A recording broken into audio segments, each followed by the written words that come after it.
Welcome back to the show, people. It's another episode of the Flat Out Show. You know who we are now. Me, I'm Komo, and that guy there is Tino. Like I said, his name is Tino. It's not Valentine, not Not going to Valen. fight it. It's not Vals. It's Tino. Not we've going to fight it. we've settled that one since. But thanks for joining, man. If you're new here, please subscribe to our YouTube channel. You can follow us on all our audio platforms: Spotify, Apple Podcasts, Google Podcasts, all the podcast platforms you can think of. And our website is also live at theflatoutshow.com. Everything you need about the show, anything you need to learn, the episodes are exclusives. The blog is live. So do what you need to do. Press that subscribe button, and the notification Do bell. the needful. Do the needful. Exactly. Exactly. Yeah. I saw something a few days ago and I said we're going to talk about it. Austin Rivers had a conversation off a podcast and he talked about the highlight culture of the new generation. So, yes, is the highlight culture good or bad for the game? Let's talk. Terrible. Terrible. Terrible. That's a strong It word. takes away. It takes away from a lot of things and everything. Man, I mean everything you said, and I was hoping that you actually bring this up. It takes away from the game in multiple ways. This highlight, because you even see when guys play, they play to, be in those highlights rather than play to. I get it. Like before now, it used to come naturally. Like guys would do things that were spectacular, guys would do things that were entertaining at the highest level. They would do fancy things, Yeah. but now it's at the detriment of the team. More or less, not all the time, but more or less. And now it's at the cost of something, you know. It's like because they know that they are being watched, because they're being recorded, so they have to do it, you have to do it. And sometimes what we don't realize with these highlights is that it's not one take. In as much as it's not acting, it wasn't just one take. Yeah. They have to do some of those things like one, two, three times. Now imagine you were a teammate of someone trying to do one of those highlights. You stand there one, two, three times, watch your guy failed to do it, and then and at the expense or the cost of you or the rest of the teammates, just for him to finally do it in his fourth attempt. Like, okay, I mean, it's cool and everything, but it took you three, four times to get it done. That's not Yeah. cool. Yeah. It's a problem. Well, I always like to say there are good and bad to every situation. For one, we've got everyone's highlights available everywhere. So it is easy for people to actually get noticed, even if they are not the best players, actually they get noticed. But like you said, it is bad for the game because now everyone wants to do it because of the highlights. There's always going to be a camera out. People are going to be standing and cheering for the that 1 second in the game that may not even matter at the end of the game because they lost. So it's Mhm. I don't know, man. I think the way life is at this point, we've gotten to a stage where everybody wants to be on the limelight. Like you want the beam shining on you. So you try your very best to showcase what God has given you, even though it is not to be showcased at every point in time. For basketball players, we've really taken it has taken away from the game what the game is all about.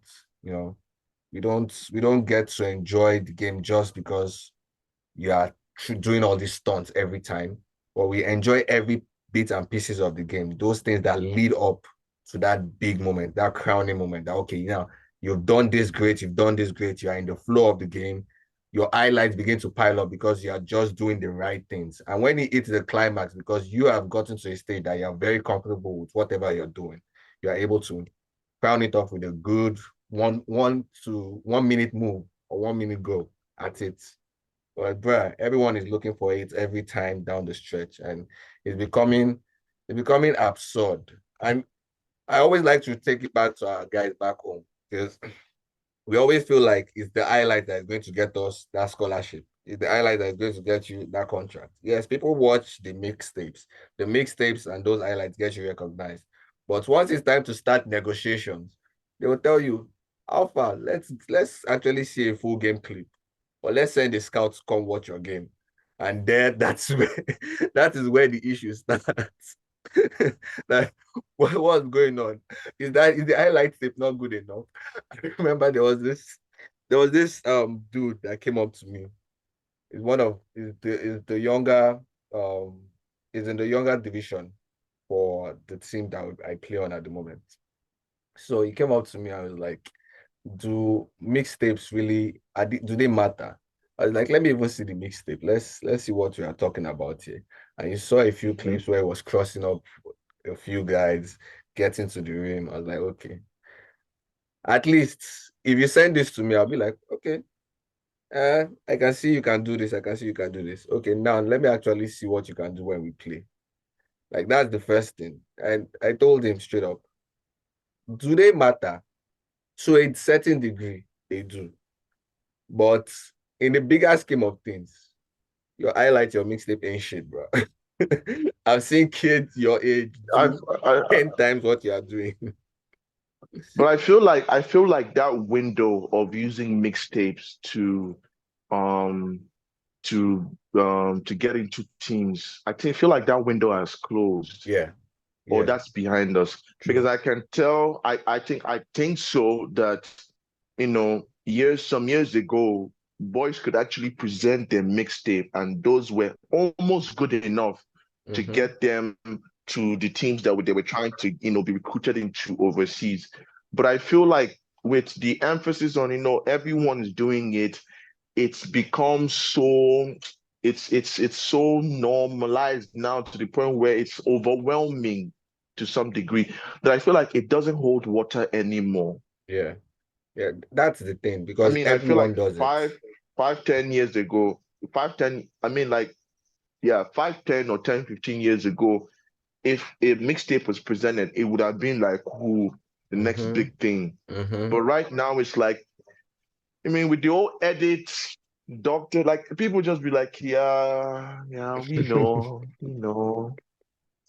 So I feel like the next mode is to like you said, full game clips. Because I think what if the scouts are not going to be there in person, full game clips because it's going to help with seeing positioning, movement, Yeah. IQ, all these different things that scouts look out for. So I think the window for highlights for mixtape clips, I think that's closed. Especially, I'm talking on regards to our people. Yeah. Yeah. I don't think it's just our people. I think it's also the other guys, even across the globe. Like we've seen these things over and over with every new athlete that comes on the big screen. You see the first two clips of them being remarkable, them being the guy. But when you actually get to see them play, it's very underwhelming. You understand me? So people Mhm. are trying to strive away from the highlights and all that stuff because now it is everywhere. We can check it out on YouTube, we can see what you can do, but getting to see you play in an actual game is what really matters. And that it brings me back to the Gen Z, like they like to call themselves. You know, we are the oldies, the millennials, Abi Kilomanpewa. Yes, we are the grandpas, the millennials. This Gen Z, I'm worried. I am legit worried about the next generation. That's why I keep talking about them. For one, because of the changes that we have noticed in the world, there are they there are some values that have been lost in the transition. I certainly feel like the Gen Zs, they legit feel things are meant to be theirs without working as much as they need to. Understand, I understand that there's this big picture that, okay, you have this advancement in technology, you have so many things working in your favor that has pretty much aligned you to what you want to do. But you're not putting as much work to actually get this stuff. It it is scary to me when I see guys that come to the basketball courts. You spend 30 minutes working out on this basic stuff, not trying to push yourself to the next level just because you feel, okay, I've got to this phase doing just this, doing just this. So even if I'm trying to get to another place, I'll just probably need to add another 30 minutes of doing it and I'll be fine. I feel like those values of, being that guy that leaves the gym, that gets to the gym on time and leaves the gym at the very end when everyone is out of there, and working on your craft consistently. Those values are gradually being lost. And it's all because of the modern day changes that we've seen that, okay, people actually get spoon fed every now and then. Bruh. The homies can barely make it in time for practice. Let's not even go there. It's sad, man. It's sad. I see guys like, come on, man. There's this dude on my team. I'm sorry, I don't even want to put out his name. There's this dude. He's a young buck. The boy is really talented, but he talks too much. He's a young dude. I think he's like 18. He talks way too much and he doesn't listen. I'm like, bro, okay. You are on this level right now. You feel like you are better than the guys that are playing on maybe the youth team. You got to this level because you were doing something right and you were listening to people. That's why you got here. Now, at this stage, if you stop, do you think you're actually going to get to the next level? I actually told this boy, like, bro, listen to me. You are 18, I mean 19. When I was 19, I was representing my country. Are you okay? And you think you have made it? Are you okay? When I was 19, I always hold on to this thing that my coach, Coach Ayodele Bakari told me the first time he recruited me. So we're sitting at Sports Center and we had like a scrimmage. He was just watching them guys. So after the scrimmage, everyone sat down just to acknowledge that he was there and he was talking to the team. And he mentioned something I will never forget. He said, how old are you guys here? He just gave us a range like 18 to 21, 22. I was like, he looked at us and said, see, you guys really think you are good, right? Since your age mates are in the NBA, just put that in perspective. Like But that your has to hurt. like your age That mates has to hurt. are, are in the NBA. So you need to understand where you are and the kind of work you need to do to get to that point. So if your age mates are in the NBA, bro, you really got a lot on your hands. So when the Gen Zs, bro, I hope that I don't know, man. They need to make the right decisions off and on the court because it changes every day, every now and then because of what we've seen over time with evolution. You know, uh, maybe it's just me, maybe it's the old head, maybe it's all these beers that are going to soon turn white that is making me talk like this and me being emotional about it. No, I totally agree with you. I totally agree with you. Yeah. Um, for man, the things we have to tolerate. When you talk about the player, like you mentioned that he's at the age he is and he talks a lot and doesn't listen. That's a recipe for disaster. Facts, facts. Yeah. Uh, yeah, the new generation across the globe, we've noticed a significant thing about most of the guys coming out right now. And there's this stereotype that we're looking at. The guys that are really lengthy, the guys that can defend multiple positions, the guy that can do everything on the basketball courts. Do you personally think that this is the next age of basketball? Those guys that are Yeah, long, lengthy, and all. I think that's asking too much.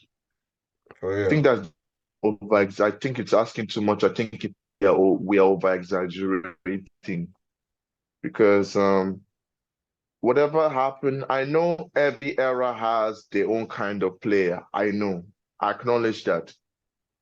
But to me, whatever happened to drafting good basketball players without looking for the next this or the next that, whatever, because I seen one interview where Dwight Howard talked about why he had to, slim down.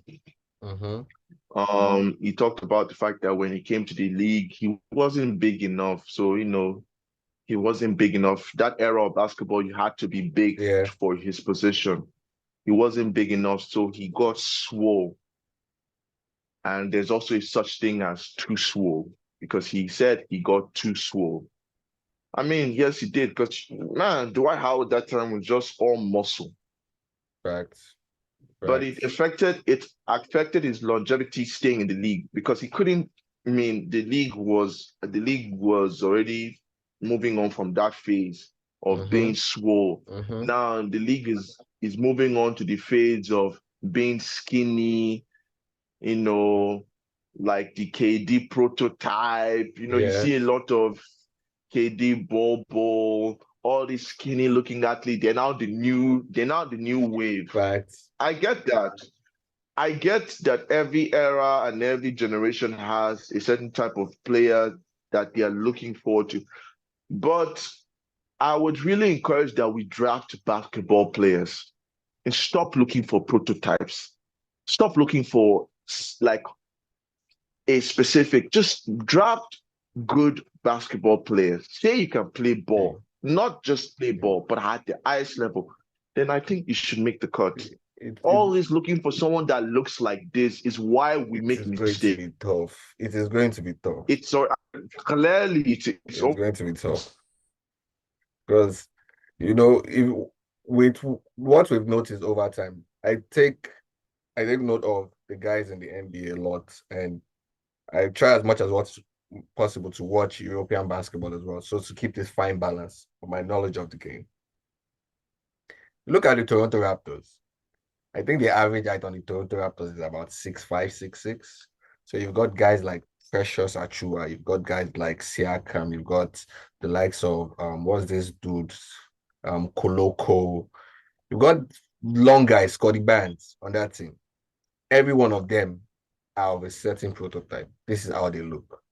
Now, if you've noticed the last few drafts there has been, it's always a guy that is long, lengthy, can defend multiple positions, that is going up in the 1, 2, 3 positions, 1 to 3 numbers in drafts. Luka Doncic is a 6'8" point guard. Banchero is a 6'9" forward. All these guys, the game has moved to that on that lane right now where it is just those guys that are going to take over the next few generations. And I feel I don't know, man, it's going to take a lot to like rewind the circle. I know it changes over time, but this phase is going to last for a while. It is going to last for a while. It is. Yeah. It is. You mentioned something about drafting proper basketball players. Now, what is the difference between a hooper and a basketball player? Because we are a lot of hoopers in NBA right now, and there are very few basketball players. Very few of them. I like to say that I am a basketball player. I don't give a shit about being a hooper. I am a basketball player. I try to play the game the right way. But there are so many hoopers nowadays. Like way too many. In fact, way more than basketball players on the global scale. What is going on, Valentine? What can we do? What can we do? I'd also like to think myself as a basketball player. I've always said that.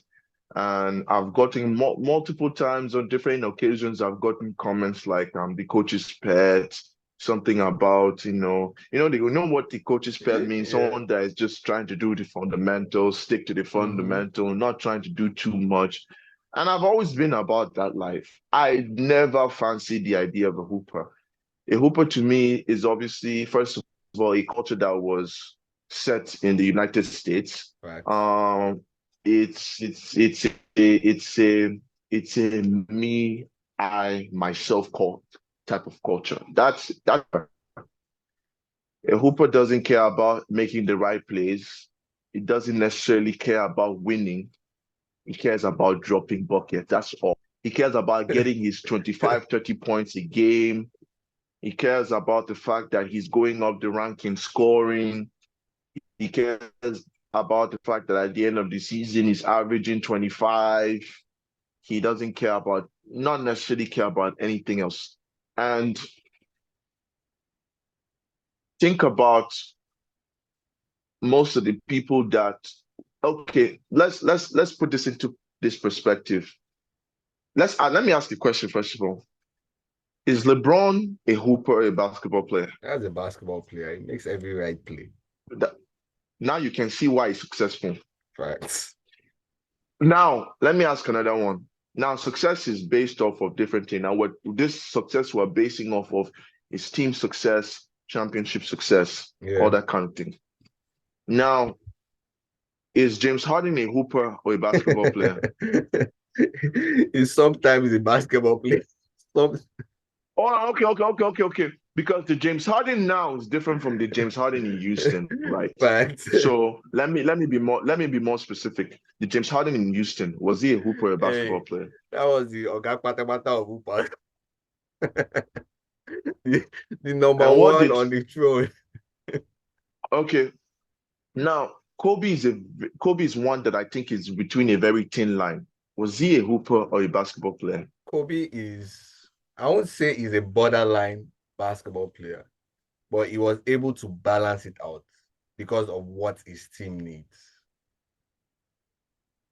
Fair enough. Yeah. That's why I said it was a very thin line.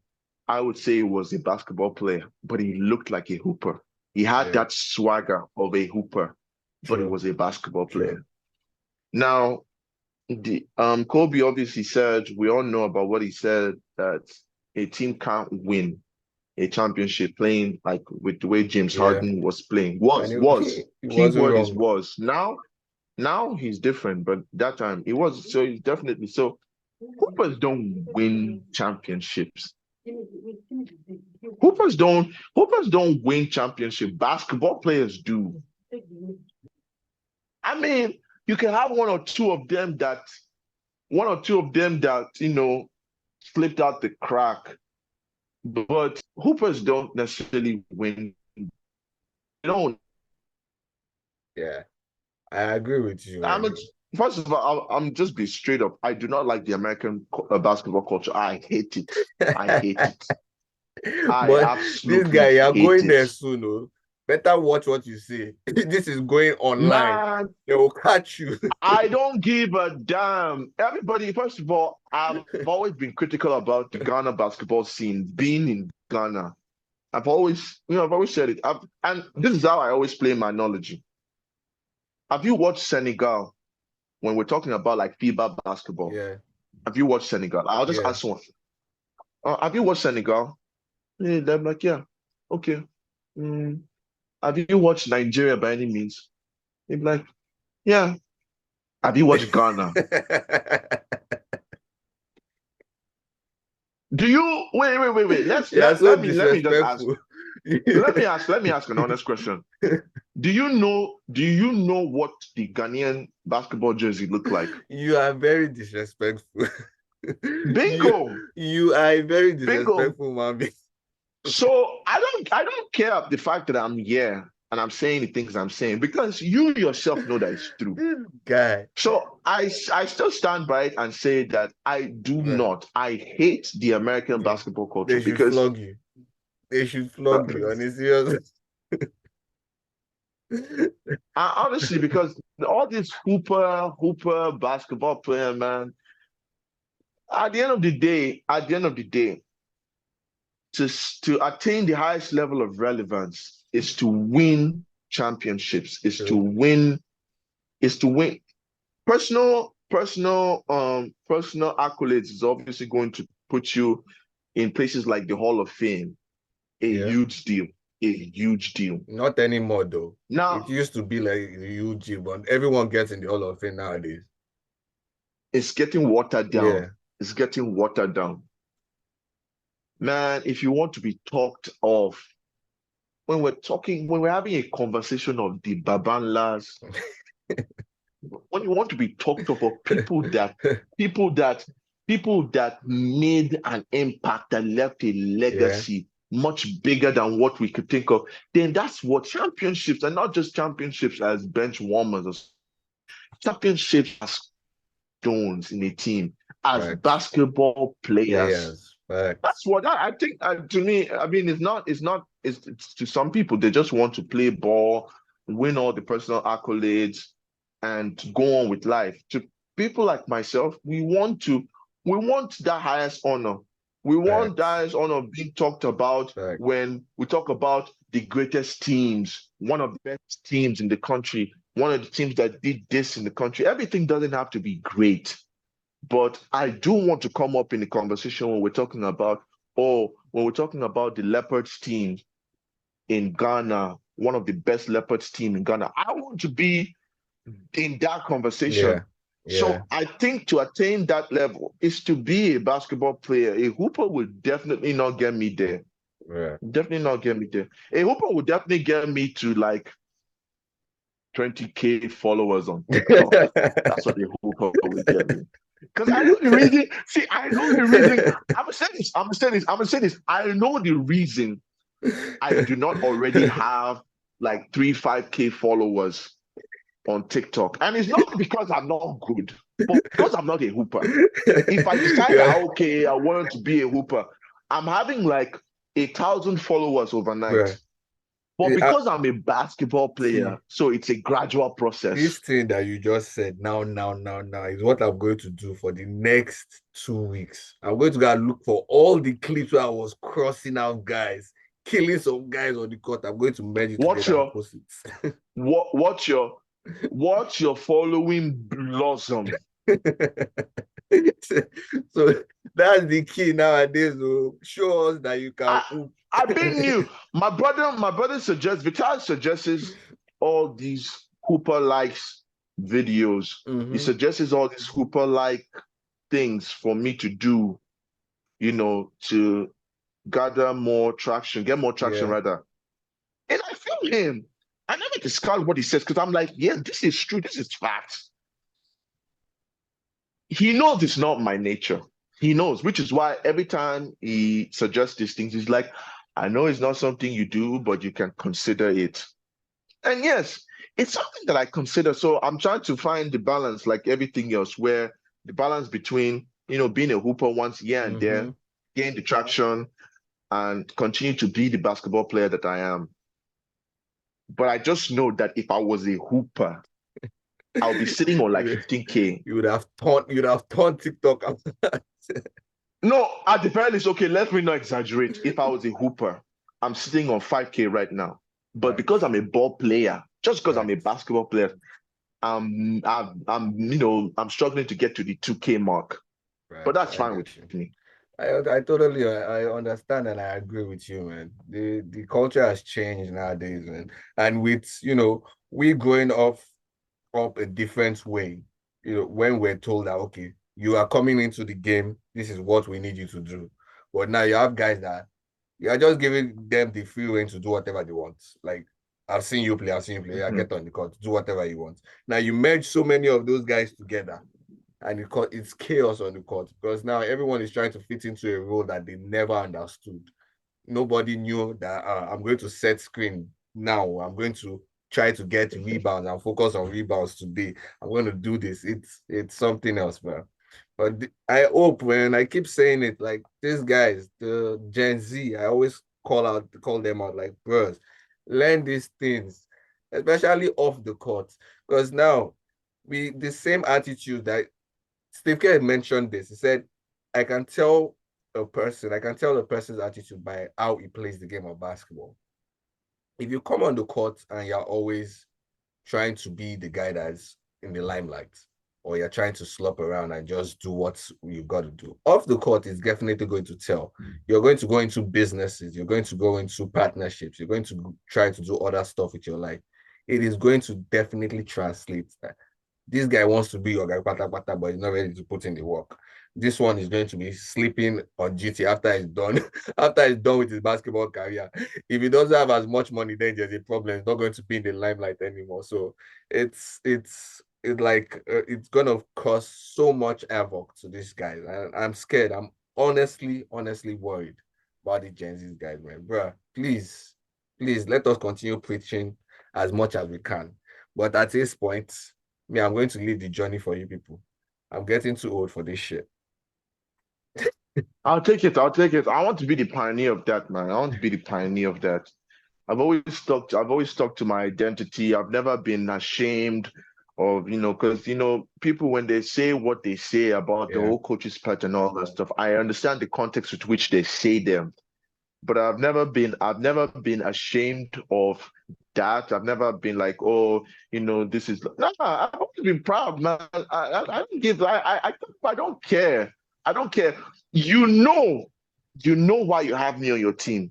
It's not because you want me to flash some moves or anything. You know you have me on your team because you want to win. you're proud. You are proud. Very, You are a very proud very, woman being. very, You are a very proud very, woman because being. I promise you that we're winning games. That's all that will matter at the end of the day. I promise Facts. you that we're winning games. Facts. Facts. I totally agree. Unless we're on the opposite side, so I can trash you out real quick. You know. Mhm. See, that one-on-one is Come still on, coming. schools. Forget all these things. Forget all these things. We are still going to play that one-on-one. Forget. Play our one-on-one. This is not Valentine from Pitbulls. To make See, that clear to a lot of us, it's not not Valentine from see. Pitbulls, This is not Como of back in the day. What's wrong with you? You know who I am. bruh. I'm him. The Como, the Como back in the day would have definitely cooked me in terms of physicality. The Como of now, we're talking about a one-on-one situation. Obviously, he's much wiser. Obviously, he's much more technical. But obviously, Val is a better defender now than he was.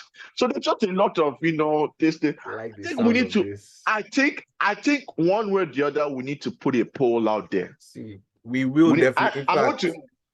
I'm going to wait. I'm going to we'll do find. it. We'll Let me. start it. Do it Let me. now. Do it now. Do it now.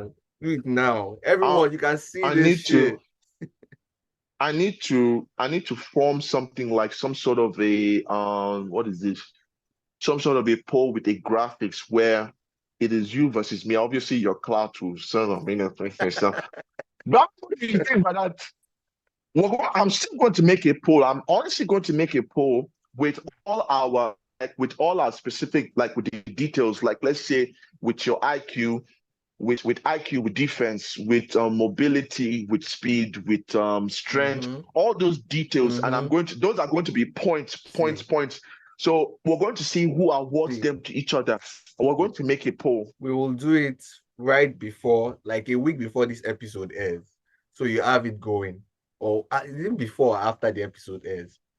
We shall I already, schedule it I'll, and you will see. I'll shall contact, I'll my boys so that I can fix something up.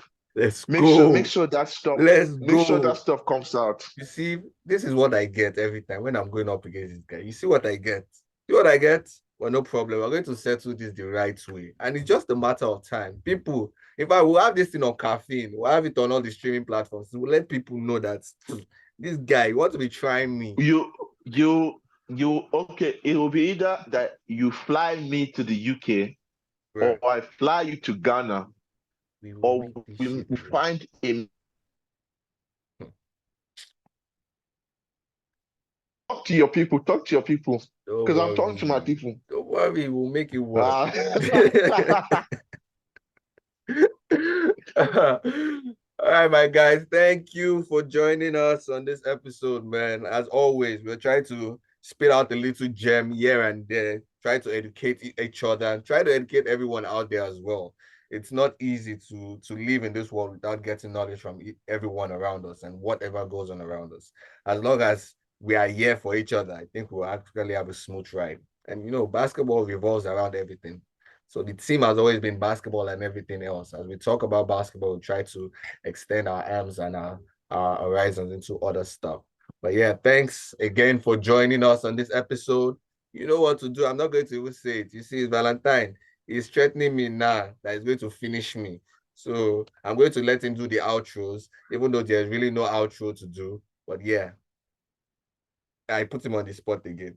You subscribe. You like, you comment, you subscribe. Make sure you follow because the coming weeks are going to be hot. This is going to be the matchup that everybody is looking for. First, we're going to go with the statistics, and then we're going to go physical. One way or the other, we're going to make this work. This is going to happen. We don't know if it's going to be in the UK. We don't know if it's going to be in Ghana. We don't know where the middle ground is going to be.